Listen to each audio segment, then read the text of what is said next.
Ele cria um ambiente alto, uma torre, aqui chamada, um local cujo qual ele pode ter acesso de visibilidade a todas as extremidades. Ele não quer nenhum intruso. Para ele, o que está acontecendo dentro de sua propriedade é altamente valioso e restritamente pertinente a ele. Mas a última construção é um lagar, um ambiente cujo qual tudo aquilo que ele investiu vai se tornar em retorno. Porque eu preciso mostrar a você os 2 versículos, mas a partir do 3, eu também preciso mostrar a você a expectativa do dono. Ele não comprou porque nos achou bonitinho. Ele não cercou porque não tinha nenhum propósito. Ele limpou, comprou vides, ou escolheu as sementes. Ele se preocupou com a torre e com o lagar, mas ele tinha expectativas. E essas expectativas, elas são descritas no finalzinho do verso de número 2. E esperava que desse uvas boas, mas deu uvas bravas. Pode deixar esse texto. Ele compra, cerca, limpa, escolhe o que vai plantar, constrói uma torre e sai todo o investimento. No canto ele faz um tanque de piso inclinado, um dreno na parte mais baixa, porque ali é o local que será armazenado o fruto do seu trabalho. Dali ele vai tirar a uva, o vinho, dali ele vai retirar o azeite. Porém, ele tinha uma expectativa, ele esperava que desse uvas boas, mas deu uvas bravas. Então, a partir do verso 3, jogando por terra aqueles que acham que Deus só quer apenas o coração, jogando por terra aqueles que defendem uma super graça, que diz que o homem pode fazer o que quer, ser do jeito que quer, que no final ele será aceito. O verso 3 dá a seguinte narrativa: e agora, ó moradores de Jerusalém e homens de Judá, eu peço que julguem entre mim e a minha vinha. Verso 4: que mais se podia fazer a minha vinha que eu não lhe tenha feito? E como, esperando eu que desse uvas boas, veio produzir uvas bravas? E agora lhes darei a conhecer o que pretendo fazer com a minha vinha. Vou tirar a cerca que está ao redor, para que a vinha sirva de pasto. Derrubarei o seu muro, para que ela seja pisoteada.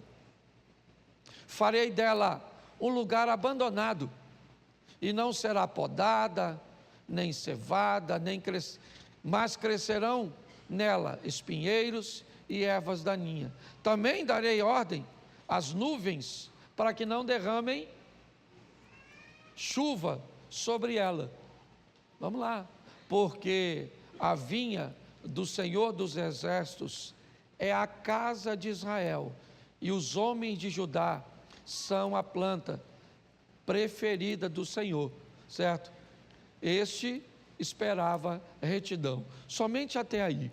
Preste atenção, porque é importante você e eu entendermos isso. Primeiro, que esse texto está falando de nós na atualidade. O povo escolhido, a Israel do Senhor hoje, somos nós. A todos quantos receberam a Jesus, Ele deu-lhes o direito de serem feitos filhos de Deus.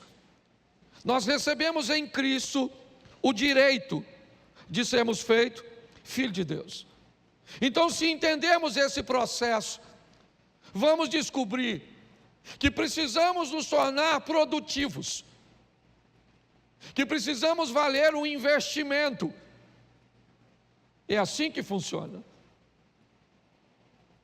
O texto diz que quando a resposta ela é negativa, e eu acho isso muito legal, apesar de termos uma visão coletiva, o texto também fala de nossa individualidade, porque é muito importante nós entendermos a importância da nossa comunhão, vivendo junto e criando esse ecossistema para receber outras pessoas, mas nós não estamos totalmente interligados.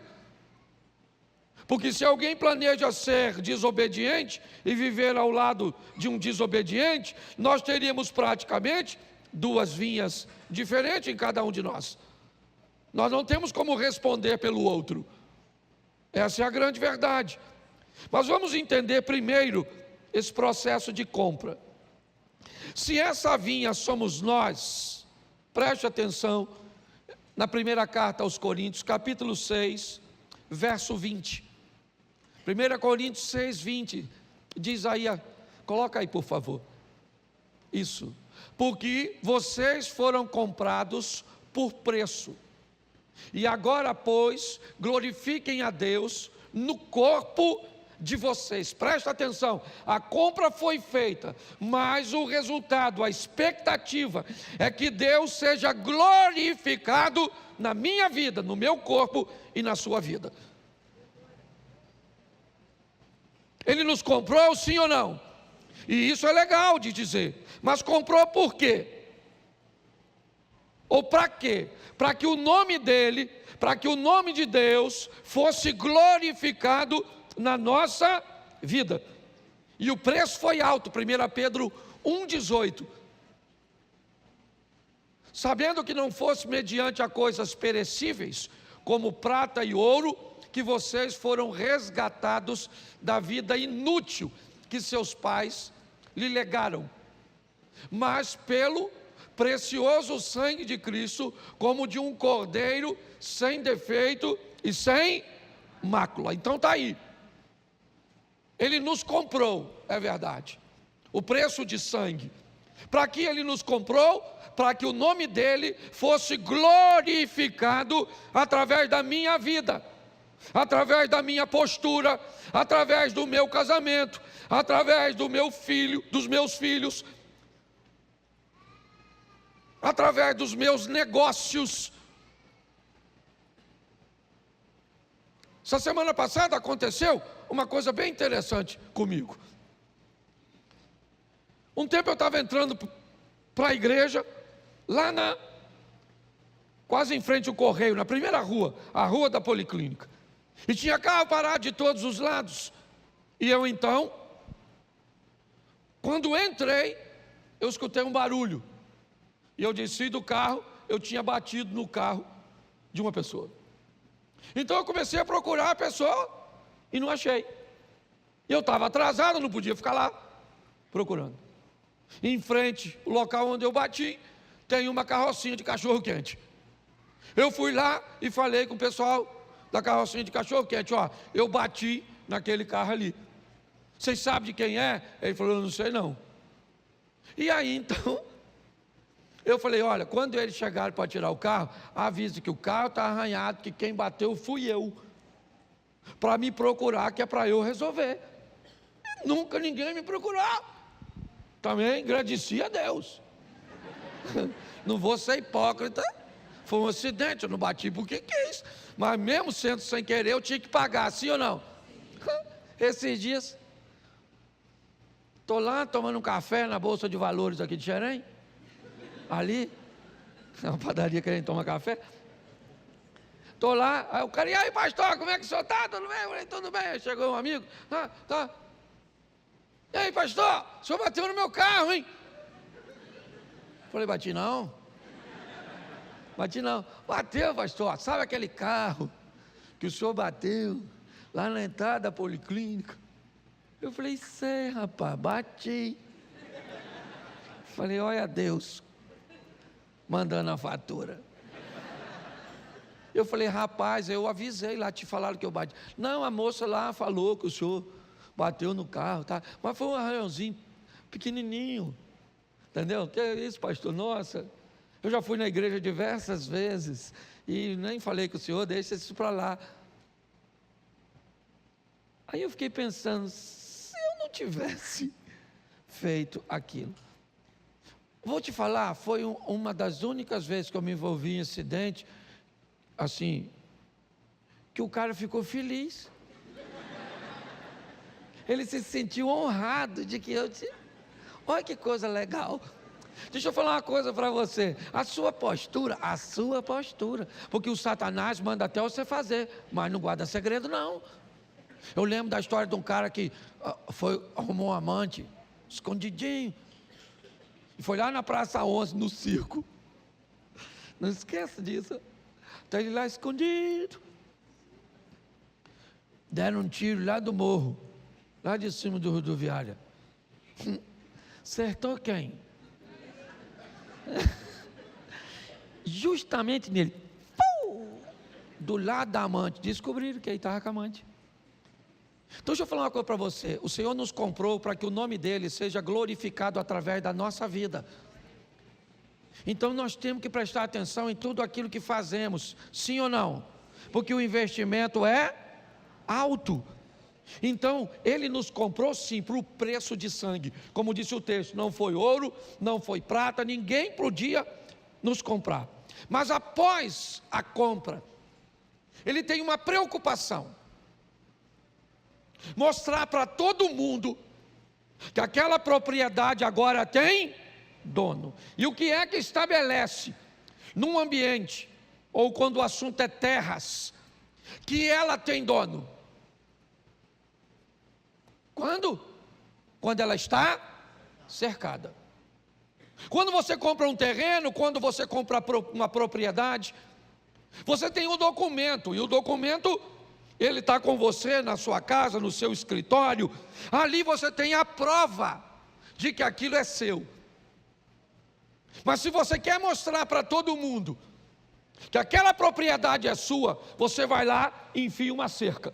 Por menor ou mais insignificante, pode ser algumas estacas apenas, 1 ou 2, 3 fios de arame, umas réguas, um alicerce, um muro, mas todo mundo que passar por ali vai saber que aquele local tem dono. É isso aí. O primeiro passo, depois de comprar, é cercar.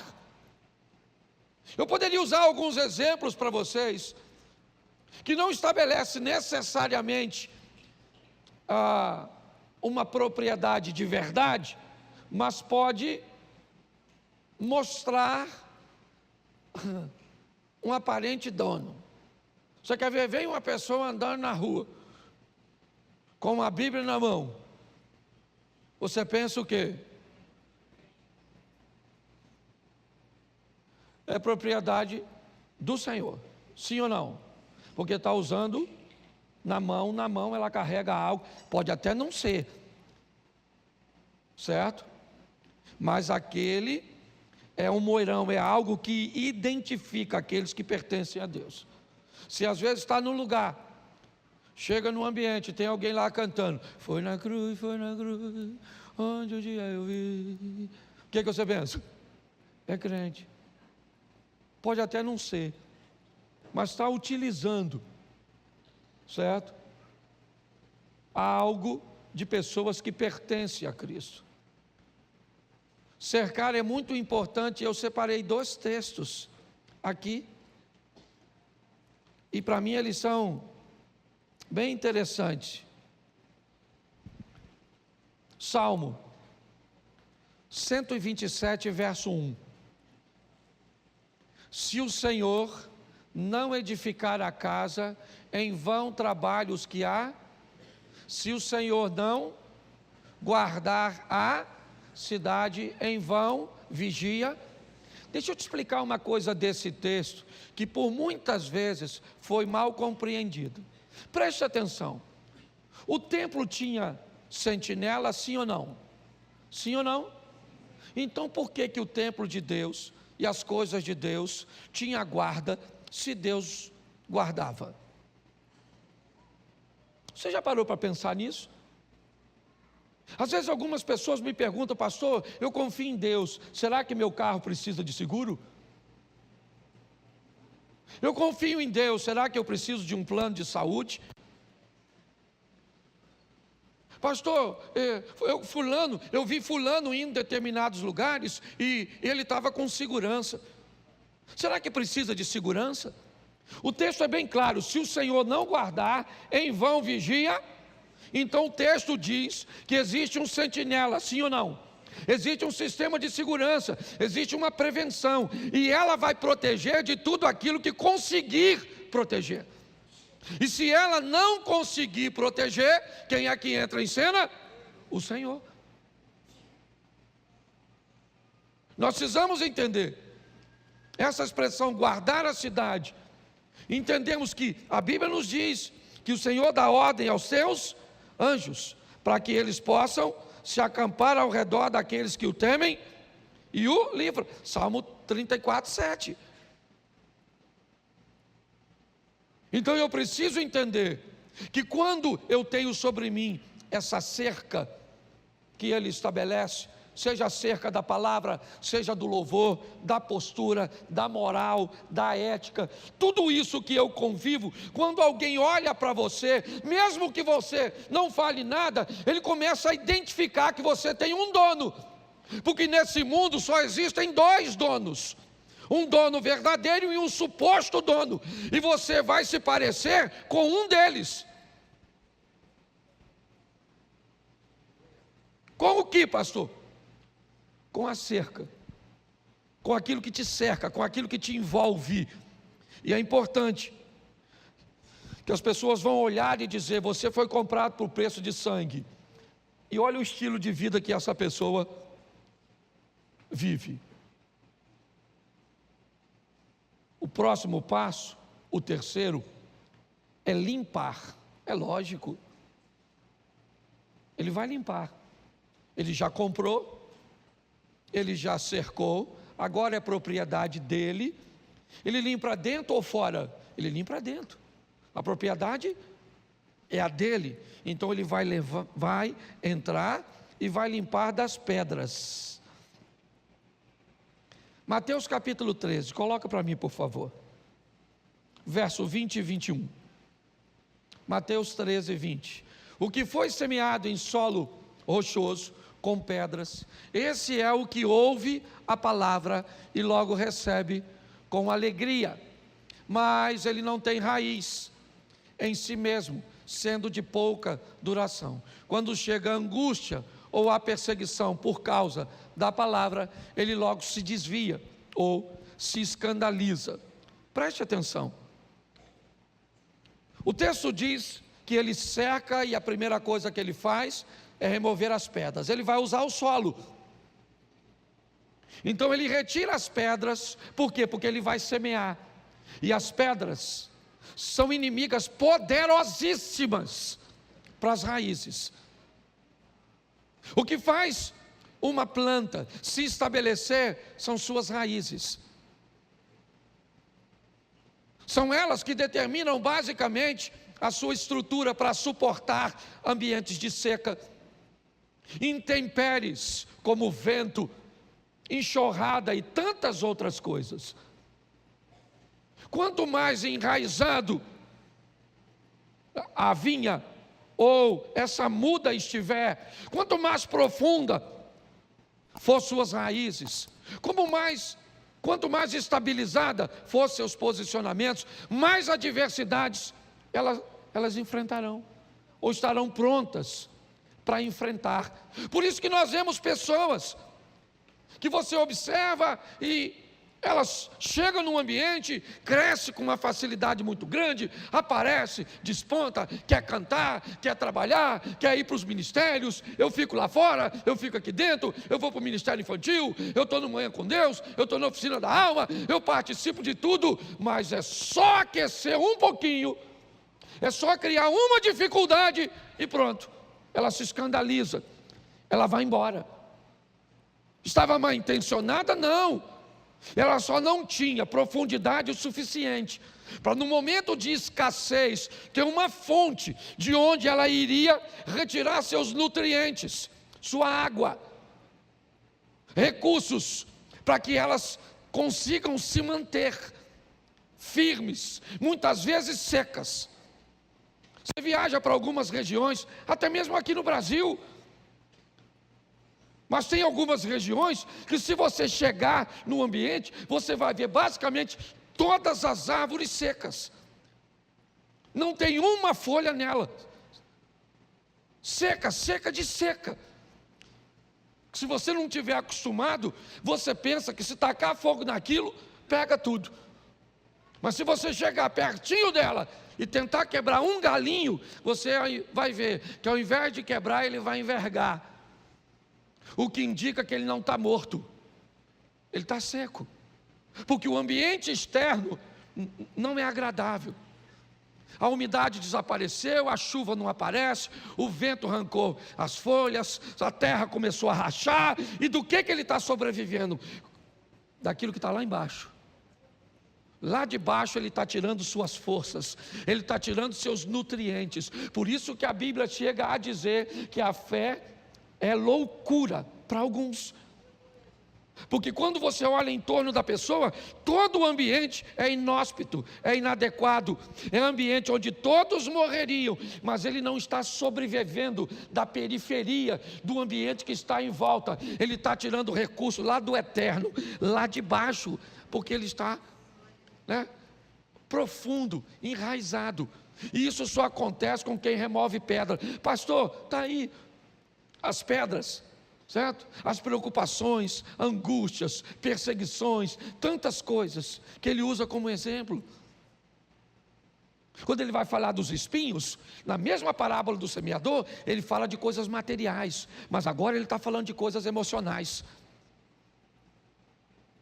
Jesus compra você, cerca você, mas não pode limpar você. Você não se permite. Porque para limpar a lâmina do arado, ou a perfuração mais antiga de um arado feito de madeira, é doloroso enfiar na terra, abrir aqueles sulcos, aquelas valas, sabe? Tem que firmar, o boi vai puxando e eles vai firmando, ou então aquela lâmina torta que vai cortando, vai mexendo, aí começa a mexer nas suas memórias, começa a mexer nas suas lembranças, aí começa a mexer nas suas angústias, nas suas decepções, e aí isso começa a te ferir. Então você não quer que mexa, você quer continuar na igreja com Jesus cheio de pedras. Ele é seu dono, ele é seu dono. Você está cercado, mas você não produz. Porque quando ele tenta te limpar, você recusa, porque a limpeza é desagradável, ela é desconfortável. E vá que quando a lâmina passa, ela traga lá do fundo uma pedra e ela apareça. E talvez você não gostaria de descobrir que você tem pedras, que você tem obstáculos. Então você não quer que ninguém veja. É melhor você não produzir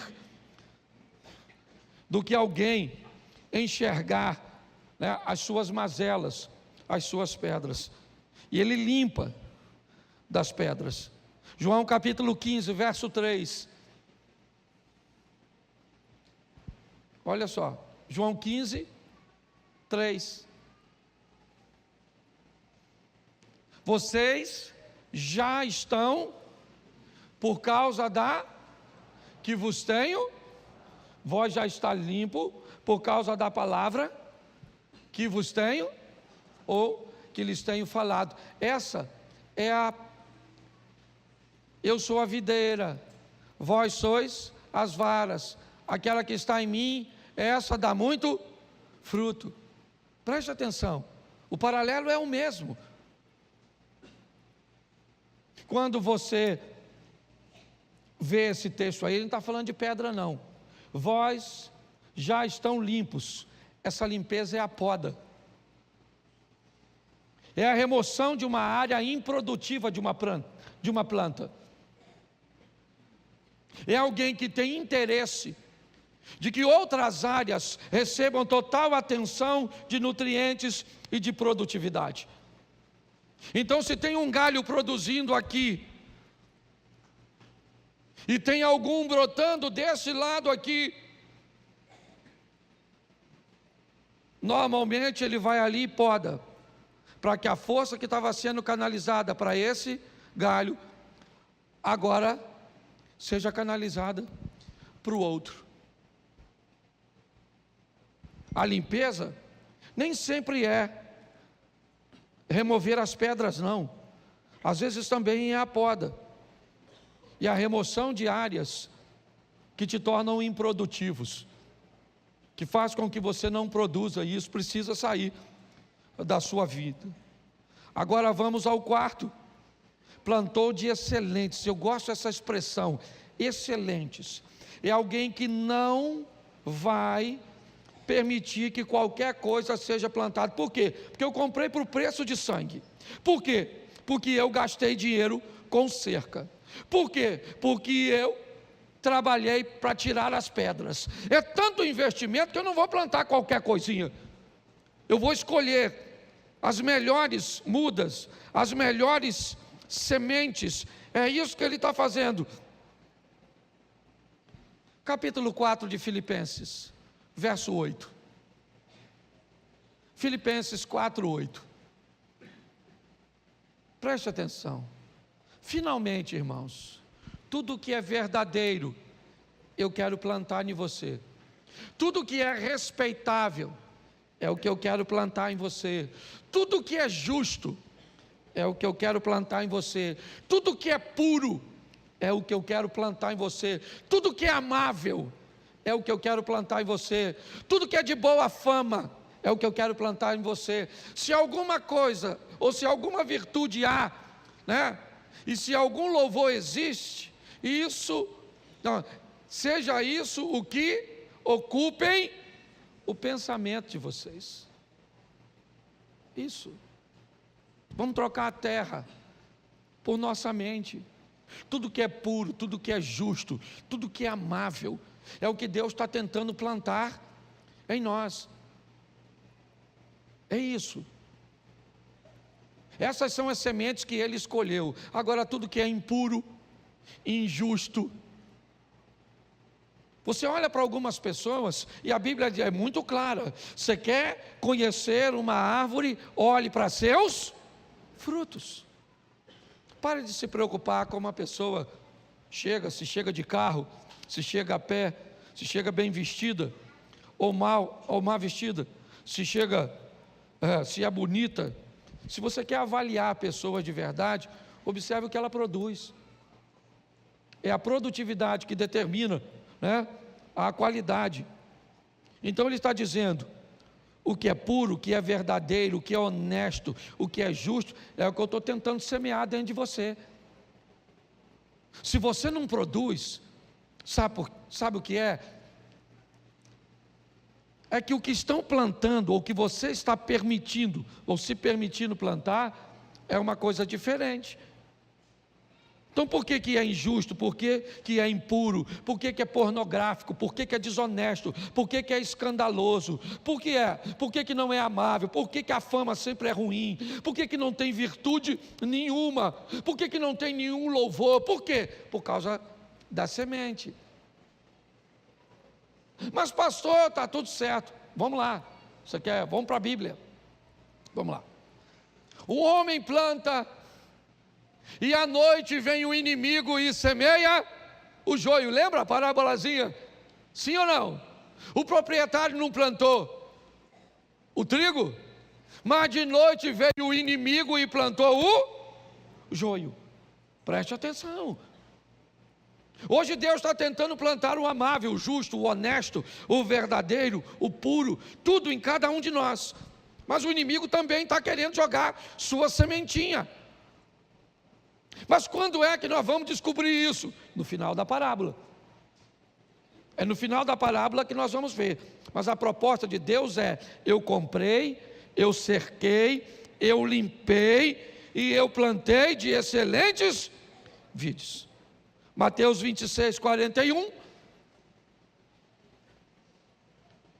vigiem e orem, para que não caiam em tentação. O espírito na verdade está, mas a carne é.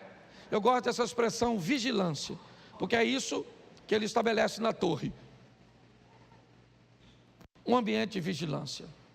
E pensa num domo da rocha extraordinário. É o sistema de vigilância de Deus. O que ele protege? Ele protege a videira. A videira foi limpa, ou o terreno foi limpo, por causa da palavra. Então vamos lá, deixa eu te explicar uma coisa. O vigia sempre vai mostrar. Sempre. Se você não vai conseguir enxergar o alerta dele, preste atenção, no meio da vinha, no coração da vinha. Eu estou aqui no meio da igreja, estou no lugar alto, eu tenho visão de todas as extremidades. Qualquer ambiente que o inimigo tentar atacar, eu tenho condições de visualizar. Porém, uma coisa você precisa saber: todas as vezes que tem uma torre, e que essa torre é de vigilância e é de segurança, o indivíduo que vai prestar serviço ali tem que ter o quê? Coragem. Porque um vigia frouxo, um borra-botas, um Zé Ruela, o vigia tem que ter coragem. A torre foi estabelecida e Deus diz para você assim: olha lá, ó, tentando entrar na sua casa. Está tentando entrar. Olha lá, tentando entrar no seu casamento. Olha lá, tentando entrar nos seus negócios. Olha aí, ó. Você está parando de orar. Isso é um alerta que o inimigo está entrando. Se a palavra de Deus não está entrando, alguém vai entrar.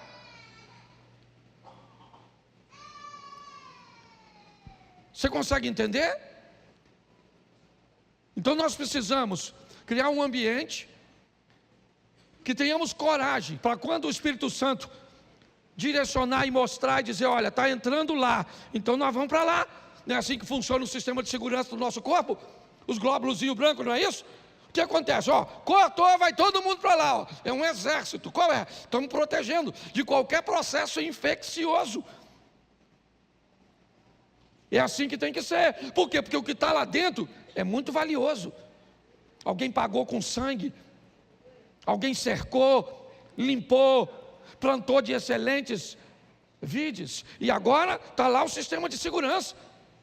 Já é a segunda vez. Primeiro ele cerca segurança, agora ele estabelece um ambiente, um observatório.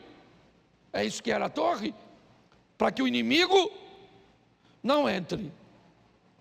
Mas ele construiu nela um lagar.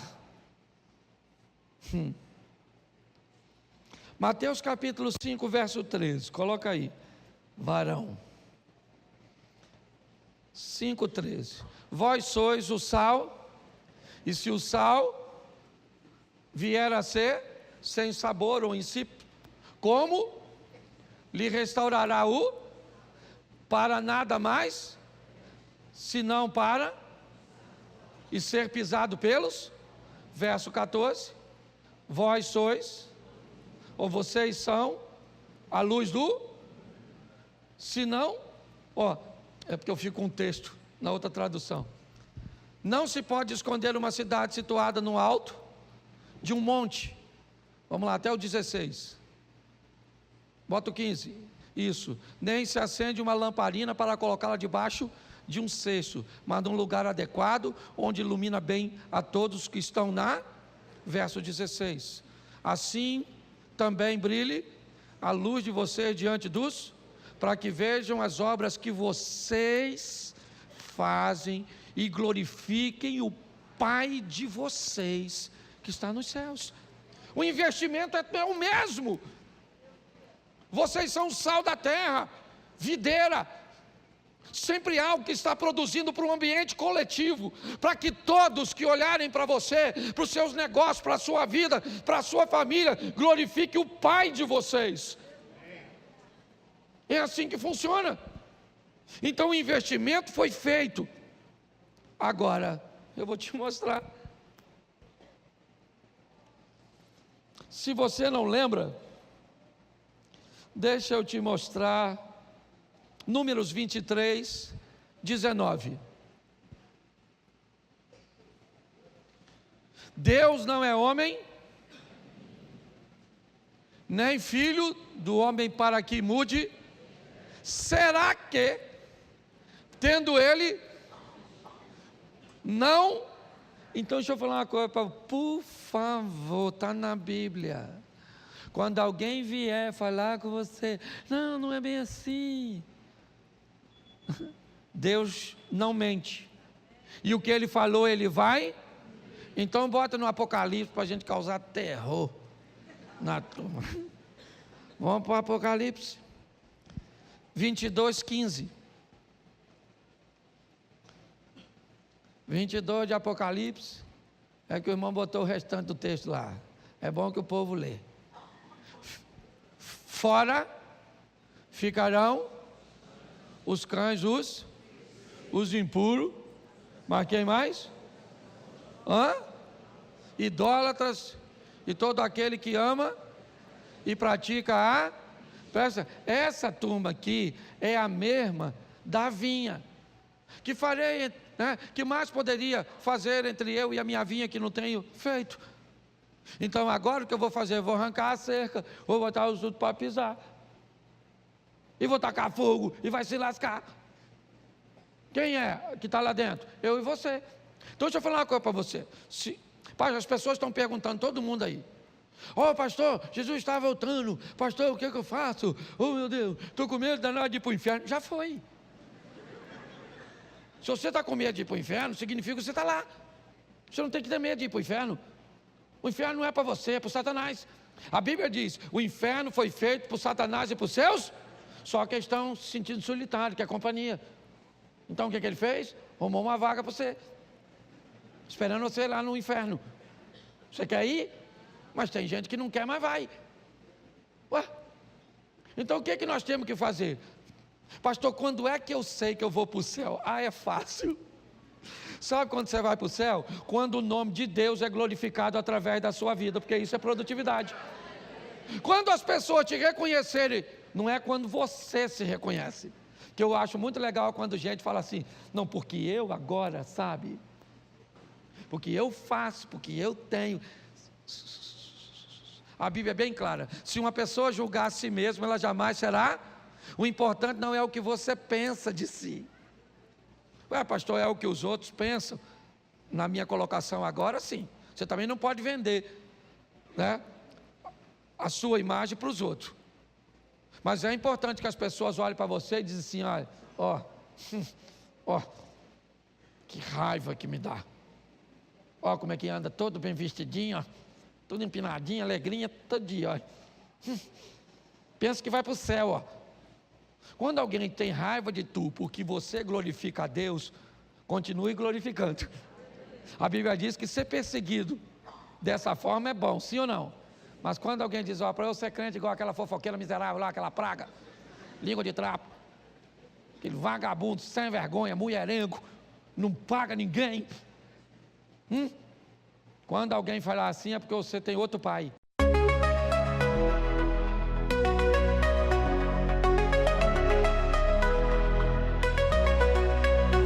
In the haze of neon dreams, I wander through the night, lost in a sea of stars where your whispers take flight. Electrified emotions, they dance around my heart, in this digital garden where we never have to part. Shadows blend with colors as the beat sets me free. Every note a memory, every rhythm you and me. Echoes of you in synth waves, feel you near in the pulsing haze. It's such a world that we collide. You lost the rhythm in my mind, in my